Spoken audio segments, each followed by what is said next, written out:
Okay, so I will ask you again about your name, and please say where you are, yeah, where you are now and where you are based generally. Mm. Okay. So I'm Michela Gecele, which is quite a difficult surname in Italy too. Yeah, And yes, it is. you pronounce it this way. I always, yeah. Well, Yeah, I want. also Italian people tell at least Gecele, so it's normal. And I am in Torino, northwest part of Italy, even if for some time I've also lived in Sicily, in Catania. Uh-huh, uh-huh. For some time, you mean like over a year? There is a period when. Yes. Mhm. Over here, there has been a period in which I was both in Torino and in Catania, moving very fast from one place to the other. Yes, and working also in both places. But you are using past tense. It means that not anymore, or.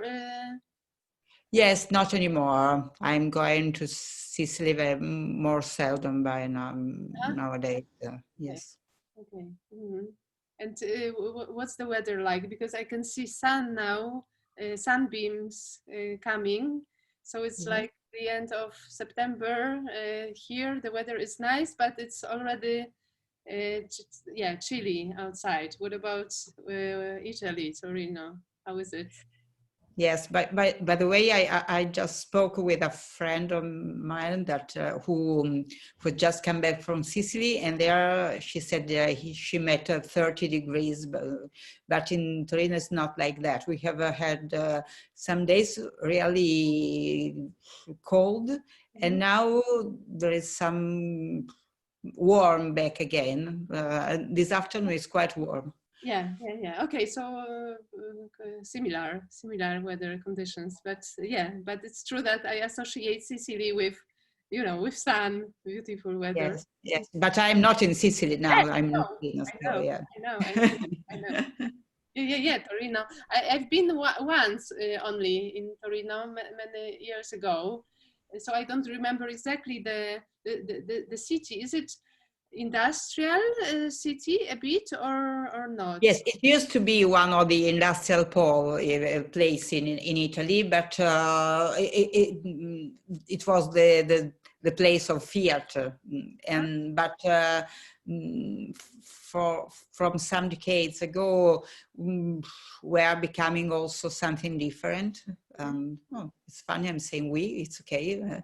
And so after the Olympic Games in winter time, and also before, but mostly after that, Torino is becoming more and more also a kind of touristic place, and also a place where very many initiative, cultural ones are organized. And have you, I mean, you were born there? Yes, Okay. was born here. Coming from also, my father was born here too, but he came from the northeast part of Italy, Trentino. What's the name again?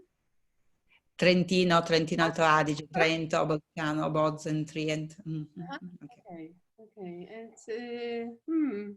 And but you seem to be, I mean, living in one place. I mean, you, as you said, you were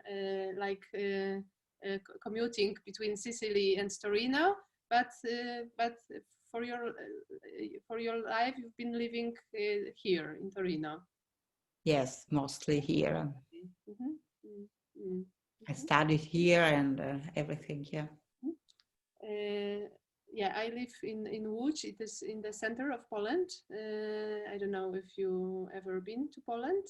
No, to Poland, yes, but not to Łódź. Not in Łódź, yeah. So I too have been living here, yeah, since I was born, and but I'm thinking of actually. The other day when I spoke with Gianni, in fact, and he was speaking to me from mountains again. It's near, no? It's near Torino somewhere. So I am also dreaming of, of living the city and going, yeah, to the nature. I don't know if back to the nature, but going to nature. Uh, but you seem to like living in the city. Yes, I love mountains too. Both my places are in the mountains or near the mountain, because in Trentino there are very beautiful mountains. So I really love it. And I would like to spend all my summertime in the mountains. Mhm. But in the other season, I like living in a city. Uh-huh. Yeah. Uh-huh. Okay. And well, the questions, the first part of questions are about, yeah, you as a person. So if you could say something about yourself, what your qualities, the most important qualities are, values, what are they? If you were to describe yourself as a human. Quite difficult question. Mhm. Yeah. I could start from a different point, because when you asked me about uh, liking living in a Yes. city, I was Yes. thinking of the protagonist of my crime stories. Which is a series. So I wrote 5 books with the same protagonist, Yeah. and she's from Berlin. She is German, and she lives in Catania. Okay. Okay. Wait. And she likes cities. And she teaches. She's a sociologist, and she teaches about the urban spaces, urban situation, and so on. So I think I answer you thinking of her before, more than thinking of me, because I'm used to that kind of image about the cities, about big cities. Berlin, well, Catania is not such a big city, but it is for the Italian standard. And in this book, sometimes I speak of Tokyo, Beijing, London, and so on. So it's really a kind of city map of the world. So I'm used to that too, and I think I adjusted to that, because as for example, I like very much to go into cafeteria to eat cakes, which is also what my protagonist does very often, even more often than me. And so I think that the city is a good place for this kind of things, to Yeah. be together with many people, but also to be alone if you want, inside many people, Yes. and to think, to write, and to do things. Yes. So Ah, yes, you're right. Yeah, I'm smiling because I wasn't aware.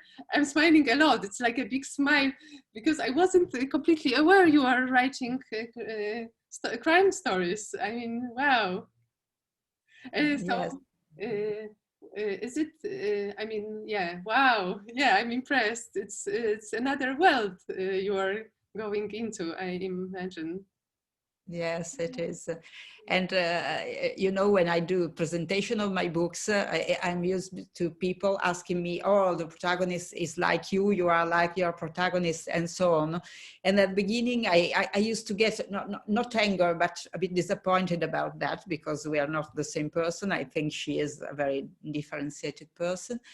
But somehow we are also similar for some point of view. We share, I would say, the same values, the same situation, the same social situation and connection. And so now that you are asking about me, it's easier for me to speak of her. Wow, wow. What's her name in the story? Ada Hartman. Uh-huh. Okay. Mm. And And she's very curious. She is a sociologist and a researcher in the university. So there is this kind of double situation in which she's a researcher both at the university and about human life, because murder is a way to research about human life and death and connection and people and relationships. So amazing. But is she, I mean, like a private detective or something like. Well, yes, it's just that kind of classical detective by chance. I mean, Mm, she never meant it before starting to, but after a while, after one, two adventures, she's become fond of it and she likes it. So wow, yeah, it's like wow. I somehow, I mean, first of all, I love crime stories. I mean, uh, of course, I need to read many different kind of books, but even now, I recently watched even Sherlock Holmes on Netflix, and this is like a new series, and I liked it a lot, even though I am critical of Netflix generally. But I was completely, in the story, in this world, and yeah, and I generally like. So, how long have you been writing? How long is it that you started? I started, well, actually, it is 10 years ago, I think I started, yes. And I started publishing them 2 or 3 years later, maybe 2 years later. So, yes. You are still And writing, like yes, yes, I like it. But it's the same process as I said before about me and my protagonist. At the beginning, I got disappointed when people compared us, and now I'm doing it myself. And the same thing is about psychotherapy or being a psychiatrist and crime story. At the beginning, I kept these two levels very distinguished, very different. And by now, I like working also on a kind of therapeutic side of not only of literature in general, but of crime story in particular, for example. And so it's very interesting, this kind of situation. Next week, I will do a kind of lecture together with a friend who is a distinguished professor about Italian literature. And we are doing a discussion about thriller and crime stories and so on. okay. And the social aspect and relational aspects of all this kind of literature. So Uh, yeah, I mean, I know because one thing is that I am excited about this idea of you writing crime stories, but another thing is that it sounds like coming your dreams coming true, because it seems like two, as you said, opposites. I mean, two so different fields of yeah. activity, and yet, yeah, somehow you had courage to to fulfill your dreams. It sounds, at least for me, like this. So wow. Yes, I agree. It is like that. It's in fact, I very like it. I like it very much to put them together, to work, to take seriously all this side of my life, and so it's yes, it's and then because I started from that, you asked me about my values and so on, Yes. and I think it was. So I mean, it gave me a kind of freedom and excitement when I discovered that writing crime stories, I could say what I think. You could ask me, yes, but you tell it that it also when you write essay or professional things, but it's quite different because me in particular, I'm always very, very careful about saying, yes, that's true, but it could be also in a different way. Huh? Word and things are complex and so on. When I write things about psychotherapy on Mhm. psychopathology and so on, not to take the larger view possible about a phenomenon. On the contrary, when you write a romance, a crime stories, each protagonist can have her or his own point of view, and no matter what, if it is not, for example, politically correct, or if other people don't agree, if maybe some other people say, oh, that's wrong, I don't like it, because everybody can say or think what he or she is and things. So it's very, very different. Uh-huh. Okay, yes, it's yeah. People could say, "Oh, reductionist" or whatever. Yes. Whereas it is like true phenomenology, in those. Yes, Stories. because in the end, it happens the other way around, the opposite phenomenon. In that way, you really express many different point of view. Uh-huh. Uh-huh. Yeah. Yeah.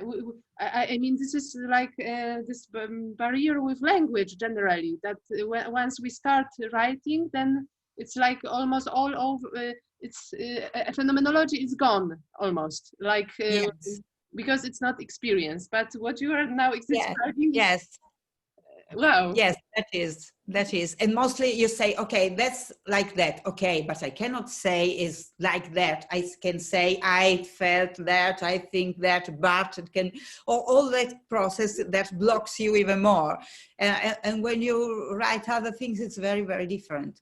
And it changed me, this process changed me also in other aspects of my life, also in professional life too, because it's a process which starting from which you think in a different way, you feel in a different way. I always say that Ada Hartman is much more Gestalt-like than me, for example. Mhm.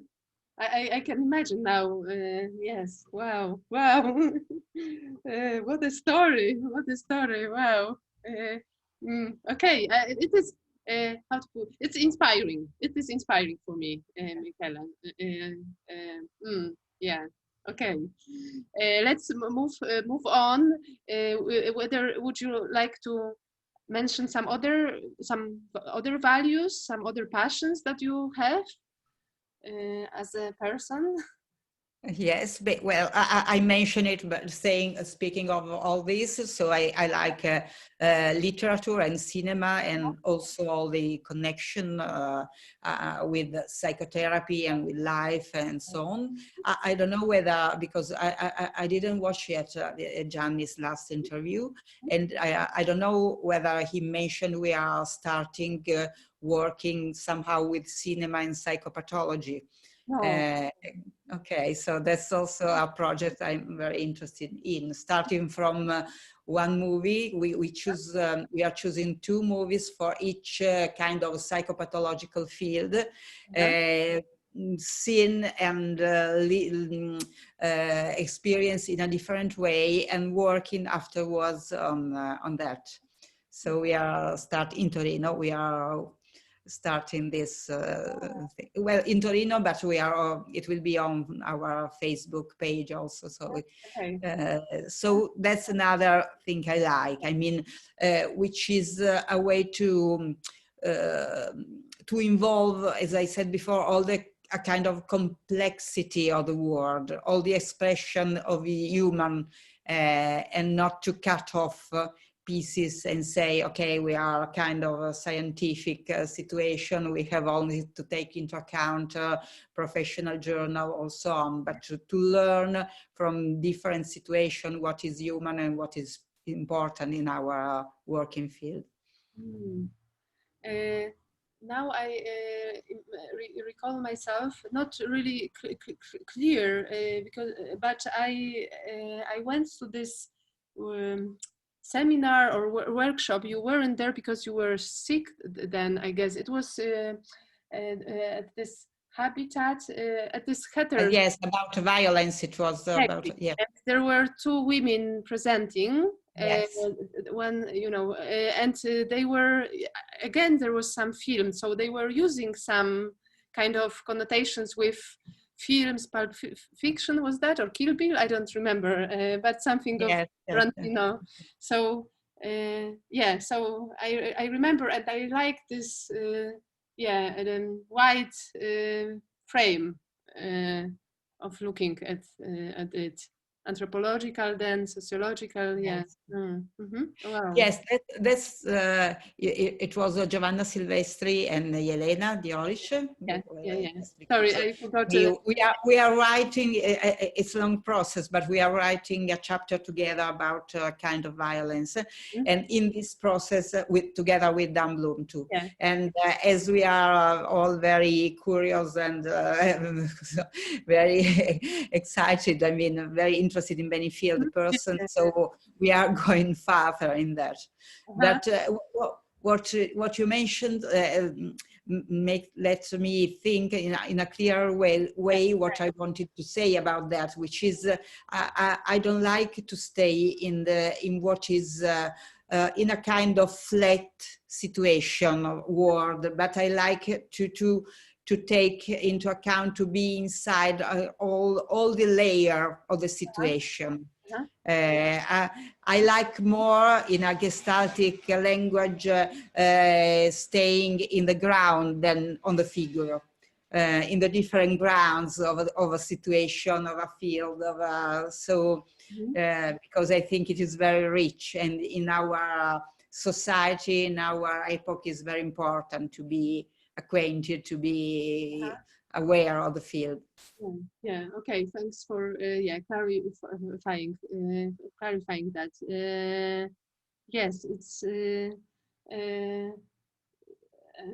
Yeah, I like this piece you mentioned with cinema, but maybe I will ask you later about when I will be asking about Gestalt specifically. But so tell me maybe first with how you come to Gestalt, because I remember you mentioned something in this group interview, but I would like to listen to it more in details, if you could. Yes, it's quite funny and interesting, at least for us, because in some way it was Gianni who made me come to inside, or at least to know Gestalt therapy, and the other way around is even more so, because I let him come inside Gestalt therapy. So it was very interesting, because I was very young, I mean professionally, because I had to start my specialization in psychiatry. So I was just graduated in medicine. And I was informed by Gianni friends that there was a kind of seminar on Gestalt therapy. And it was Giovanni Salonia who was conducting this seminar. At that time, and for a long time later, Giovanni Salonia and Margherita Spagnolo Lobo were working together in leading the same institute together. So I met Giovanni and Gestalt therapy in Torino, because that seminar was in Torino. I fall in love with this kind of model, with what I felt in that situation. And so I went to Rome and started my training, because my basic training was in Rome. And what attracted you the most, from the very beginning, in this perspective, in this approach? I don't remember. I could say something, but it would be a kind of creation of this moment. But what I can say is what I said in the end after my 4-year trainings, and I think it's very similar. So it's almost an answer.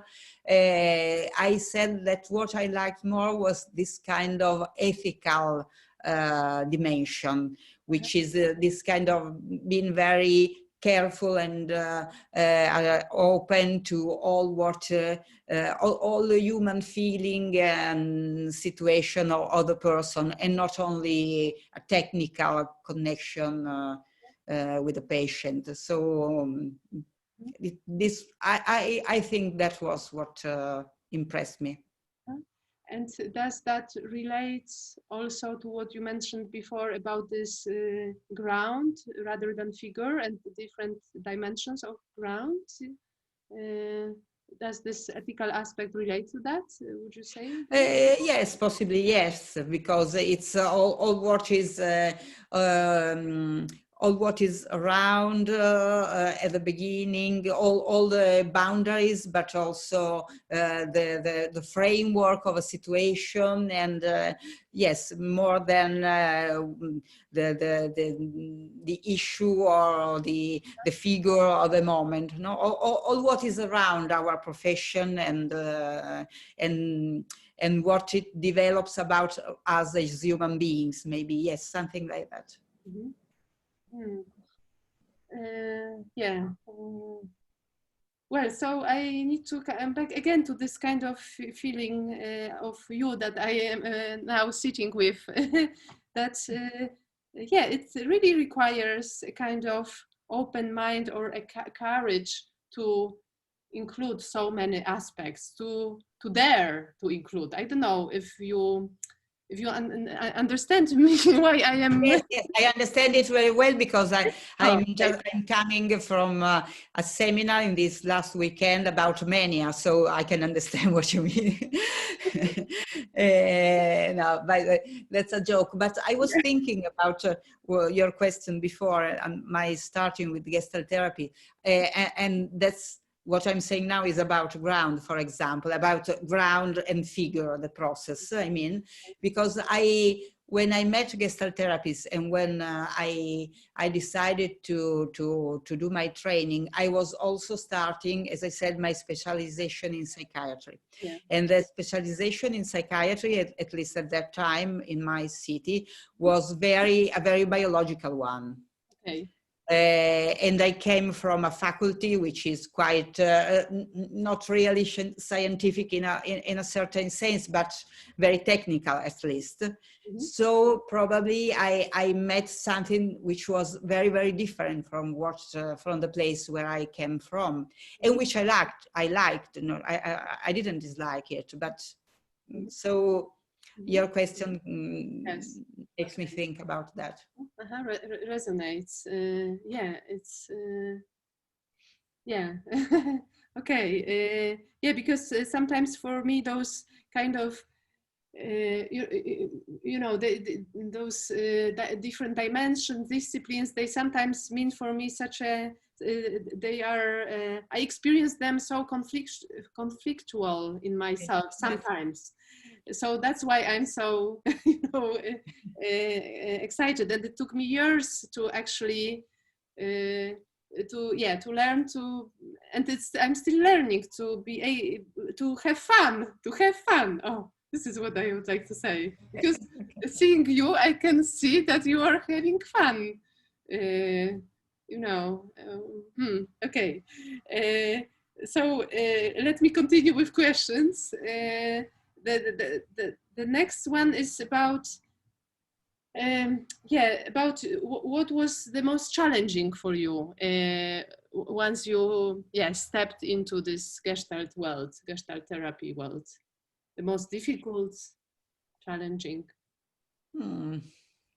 I think I can answer because I remember my years of training, and what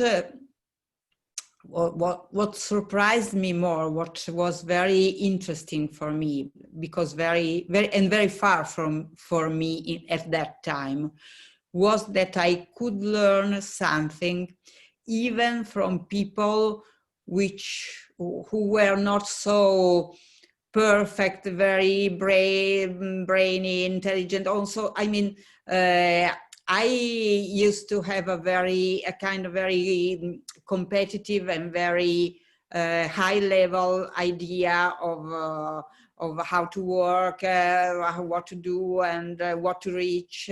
And that was a very great learning to understand that human being can teach you a lot, even starting from very different positions. Yeah.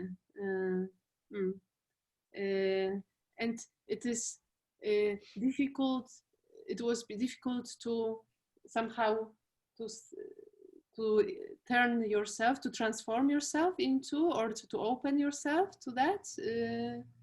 Yes, it was not so easy, not so quick, but I caught it quite quickly, and it was not so easy to transform. But I thought it was very important, very interesting for me by the first time, I think. Mm-hmm. Mm. Mm.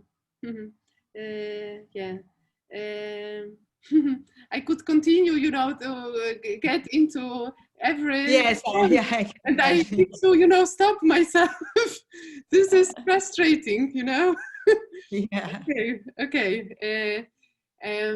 It's interesting that that I yeah that I experience it this way. But anyways, okay. What about the most memorable experience during your training years? Were there any like the ones that you think when you hear the most memorable? Then you think about that. When I think of my training period, Yeah, yes. yeah. Well, the first thought is about my travel, my trips by train, because from Torino to Rome is quite a long way. Uh-huh. And it was so funny because some days ago I was thinking of a psychotherapy school, which is not in Torino, but a kind of 30 kilometers from Torino. And I thought, oh, but trainees have to go so far away. And then I said, but you went to Rome to do your training. So it was so amazing to think how you can see things different. So the first thing I think of is about my train because trip, because it was part of the program. Because it was this kind of pre-contact, post-contact, the moment in which I used to travel by night with night train. So when the seminar was over, I had some hours to spend by myself alone in Rome, and I really felt very lonely. So I remember very well, no? The moment in which everything stopped and nobody is there anymore, and so you have to go back to your life, but you are alone in that moment. So I remember very, very well that feeling. Mm-hmm. And another remembrance is about, I always remember that, and I always joke with that, but I think it's quite interesting. At that time, we were very many in the training programs. In Italy, after that period, we had a new law about psychotherapy, and afterwards only medical doctor and psychologists could enter. But when I did my training, I think it was the last training period in which we had also teachers or sociologists and so on. So we were very many, and we didn't have chairs at that time, so we just lean on the floor and so on, and where somebody maybe fall asleep and so on. And once we were in that situation, and one person was looking for the bathroom and entered the room. And he was, I don't know the name in English, but the person who is repairing tubes and bathrooms and so on. Plumber? So Uh-huh. anyway, I think plumber, I think. Plumber, But yeah. yes, but anyway, and when he got off, when he closed the door, it was quite upset. He closed the door, and we all started laughing, thinking of his point of view. So what can he think of us professionals and so on, starting to become, and he just had the picture of people lying on the floor and sleeping and so on. And so that's the image I have. Mm-hmm. Mm. Yeah, interesting. In fact, I mean, yeah, I can relate to both of those remembrances that you mentioned, and I wonder, yeah, yeah. On the one hand, this kind of sense of group and almost confluence, and then this isolation. No, I don't know if for everyone, but I myself, I also experienced those moments and those trains and how to come back to my daily life. Hmm. I wonder if it is something about also about the world nowadays. I mean, and our that how our clients and patients feel once they come and experience this contact with us, and then once they are leaving and what kind of world they are welcoming. I don't know. Yes, I think it's an interesting issue. Mm. And sometimes we really feel that the person is there with us not because of special difficulties on pathologies, but because she needs to connect with somebody and to her. And okay, and now this question that you partly answered already, and you partly mentioned that in this previous interview. But if you could, I don't know, summarize what is your way of doing Gestalt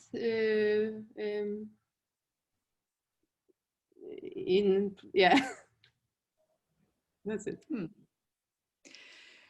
Well, I don't know what is my way of doing Gestalt, but I know what is important for me, or so maybe we can say something of that.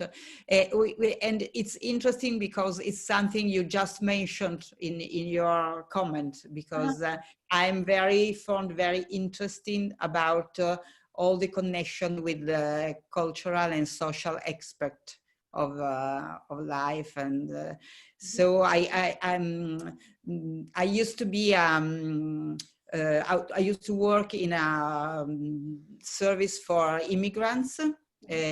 I'm working about ethnopsychiatrists. I wrote also some papers about that. And I always, when I work with psychopathology, I'm the one with Jan and Gianni who is always interested to underline what is the social dimension of one kind of pathology or difficulty in that given social and time situation.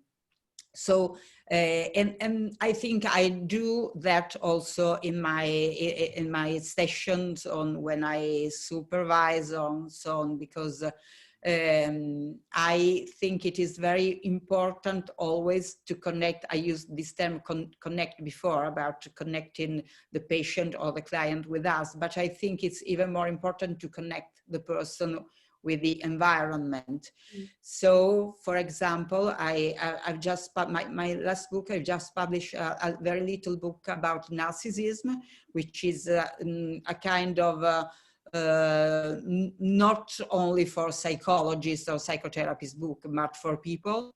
And I'm working in that book mostly about, I'm speaking mostly with women who have a narcissistic partner, for example, because I think it is a very social issue, general issue, because narcissism is so largely present in our society that it's difficult not to meet it. Of course, the title of the book is Are We All Narcissistic? Because we are all involved in that field.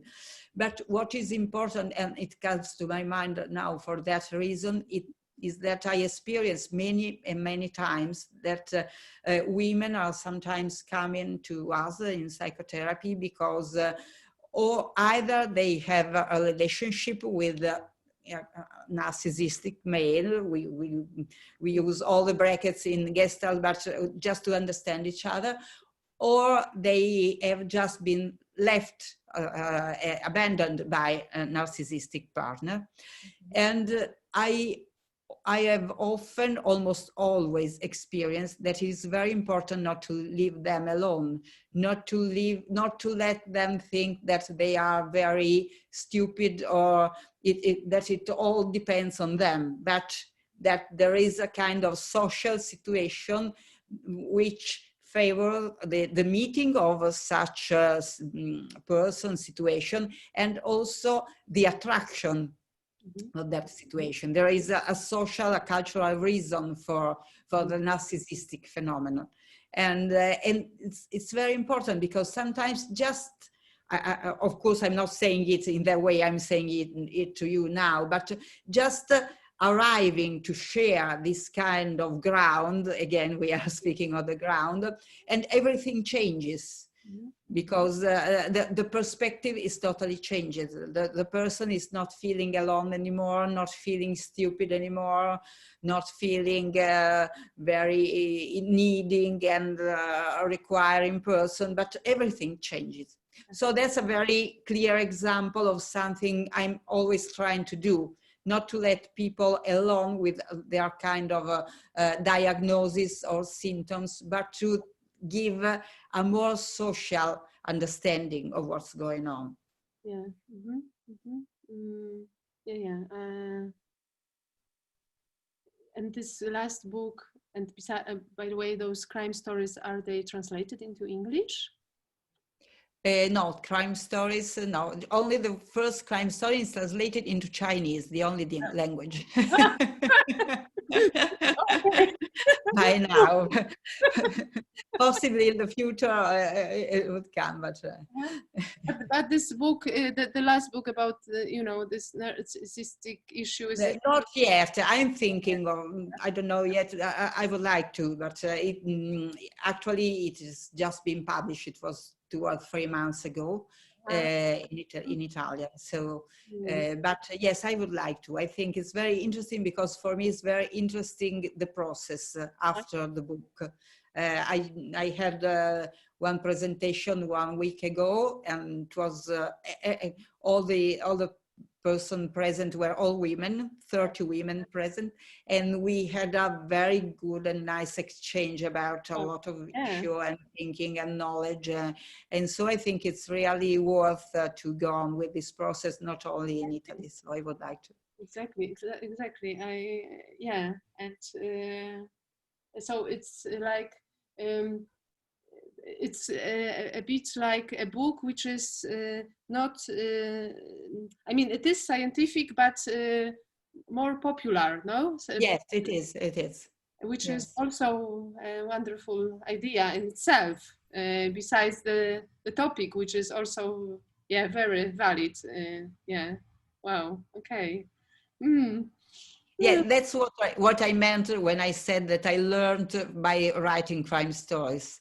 I learned about, because if I made an essay, a very scientific publication on narcissism, I would get lost because there are so many point of view, so many history.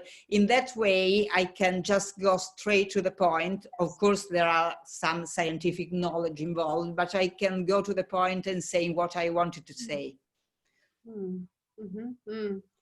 Yeah, so many different ways of writing. I mean, creative writing, yeah.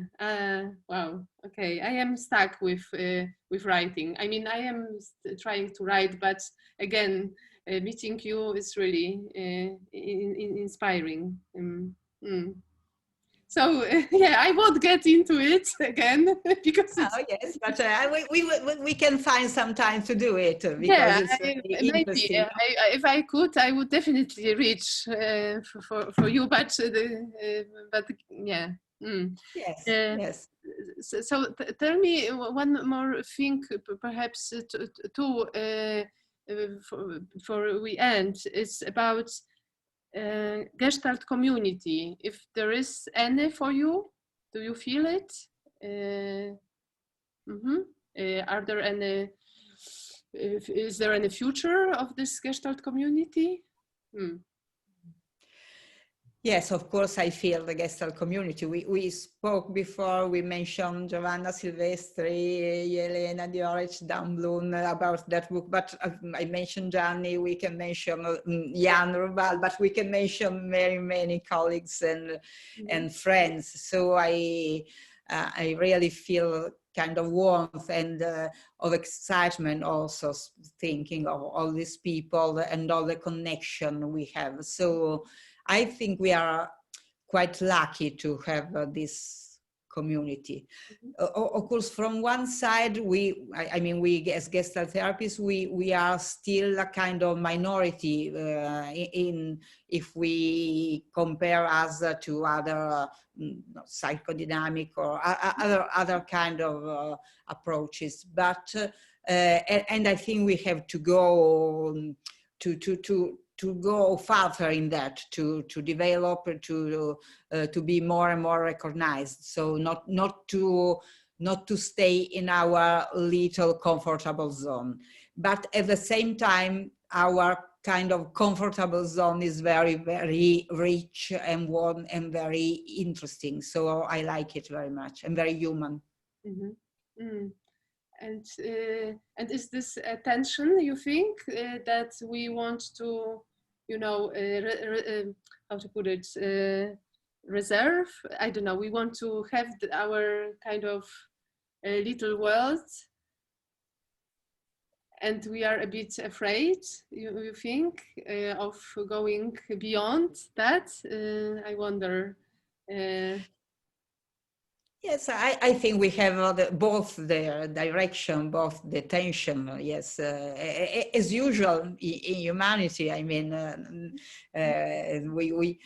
each of us in different moment can put him or herself in a different position in that. But I think, as we said before about society, each society is from one side is trying to keep itself alike itself, and at the same time wanted to grow, and to grow you have always to change and to take something from the outside. So we have both tension present, I think. Yeah.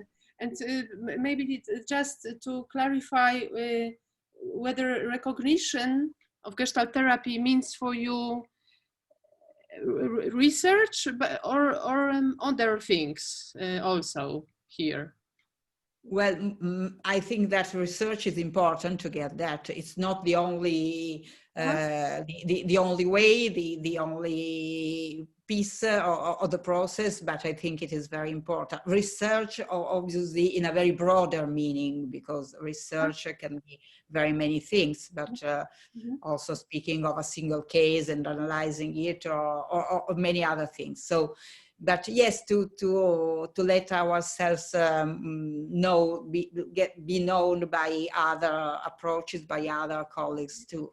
When that happens, we experience it in Italy, we experience it in Europe with the EAP. In many situations, I think we are quite appreciated, but not many people knows us in that professional way. Okay. Yeah. Okay. So I guess that that would be the end. Thank you very much. I don't know if you would like to add anything to what you said, or.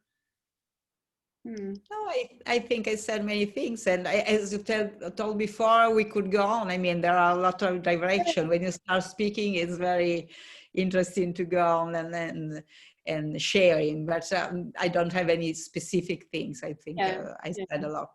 Okay, so thank you. I will send you a video for your confirmation if we can publish it or not. And I will be in touch and I will maybe ask you if, for a call. I